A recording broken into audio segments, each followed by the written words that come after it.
So I'm going to do another quick catch up on the Firechick today, and I know I've said this before, but I'm also going to be discussing some of the changes that are going to be going on in the shed, particularly in context to the spraying setup. Now, I had some critiques of my painting stick in the last couple of episodes in the comments about how it's a little bit clunky to use and how I have to kind of clamp it in position on a bench and unclamp it every time I need to turn it around, and that there are kind of much more efficient setups, and I totally 100% agree with that, and I really would like to have a better setup, and I am going to work towards getting one.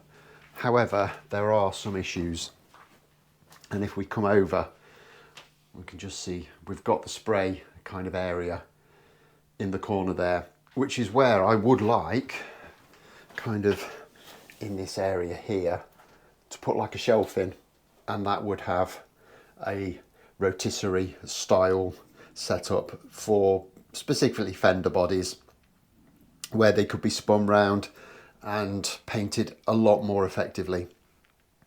However, this bench is in the way, and I need that bench for my drill press, so I need to find a better solution.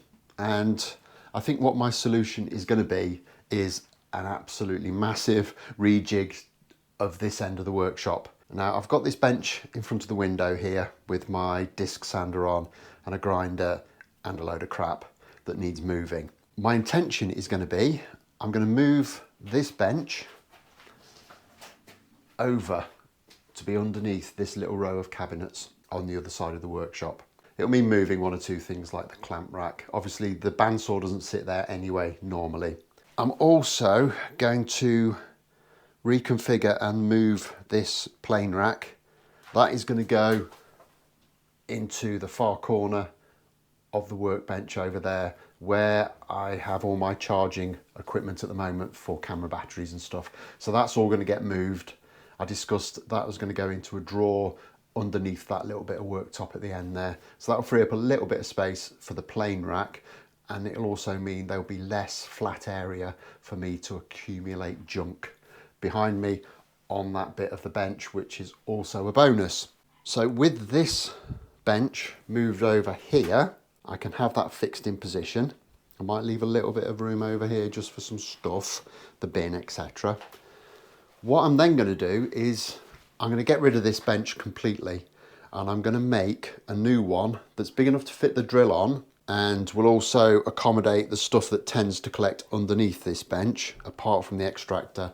That's a separate entity, and we'll get to that at some point. And what I'm going to do is fabricate a new bench that all of this stuff can go on or under. I'm going to put it on casters, and that will live in the area that exists when this kind of movable wall for the paint booth is folded away, and I can use my drill and I can use whatever else is on there. Bandsaw can then get relocated over into this area somewhere, and then when I need to use the paint booth, I can roll away the cabinets with the drill on and everything else over to this side of the workshop, and then I can open out the spray booth, and I've got all the room that I need to do the work that I want to do. However, that is a lot of work. There'll be a few cabinets and things that need to be built, but it will give me a lot more flexibility, and I think it's a much more effective and efficient use of the space. So those are the plans. Hopefully I'll be able to actually get on to implementing some of those fairly soon, and hopefully that will be content that you're all interested in watching as well. So there's my plans. They're not going to happen immediately, but hopefully in the next few months they will start to come together a little bit. So anyway, back onto the Firechick.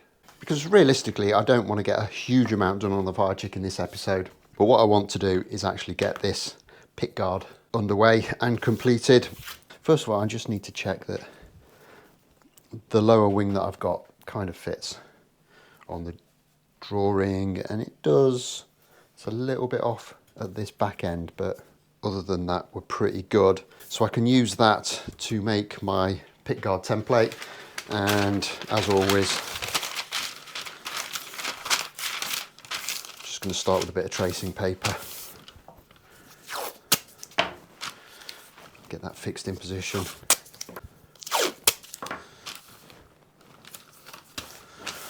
I'll break out a French curve and a pencil and we can start to just trace that out.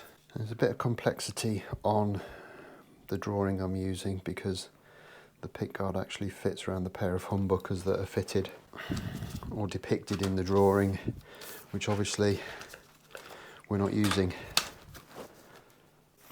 So I've just simplified that with a straight line across there, which I will tuck into the body joint, which of course is going to be a little bit proud.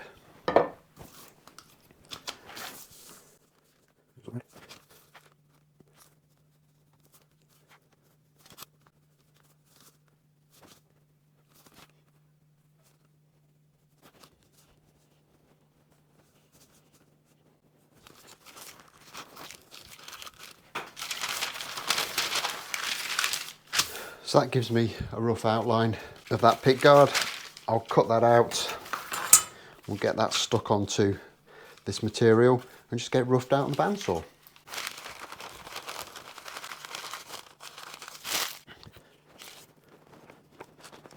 Bit of the old vegan Pritt stick on there.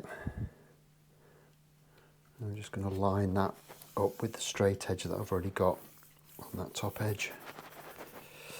Just give that glue a few minutes to dry up and we'll get that over to the bandsaw.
Okay, so that's the pickguard roughed out. It's clearly not fitting as nicely as I would like it. So I think what I'm going to do now is I'm just going to fasten this on with a bit of super glue and masking tape roughly where I want it. And then I'm going to trace around and try and keep a kind of an equal distance to the outside of the body shape. And then I'll trim this down and try and get it a little bit more of an appropriate shape.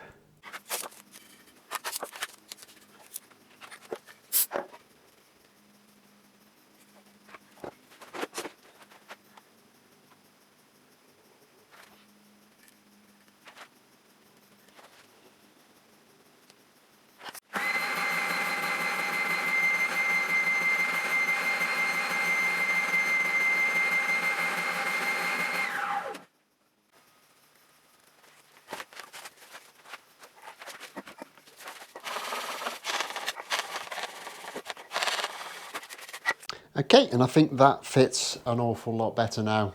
However, I'm not absolutely 100% sure that I want to go with this, so I'm not going to screw this in position.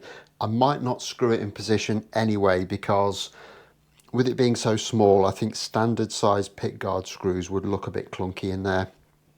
Might not really suit the look of what I'm going for, so this might just end up stuck on anyway. Normally, I would put a chamfer around this edge. I don't know if I want to do that either, because again, with the size, having that 45-degree chamfer exposing the three colours of the pickguard, I don't know if that's the look I want to go for at this scale. But all in all, I actually think that does look quite nice. I'm quite happy with it. I think that's another little job ticked off the list.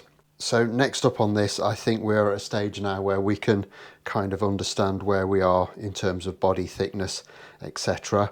So we can get all of that trimmed down. But I'm going to leave that for the time being. I won't be doing that this time. So I think that's as good a place as any to leave this episode. So as always, hit that like button if you've enjoyed, subscribe, etc. if you haven't already done so, and I'll look forward to seeing you next time. Thanks a lot for watching. Bye bye.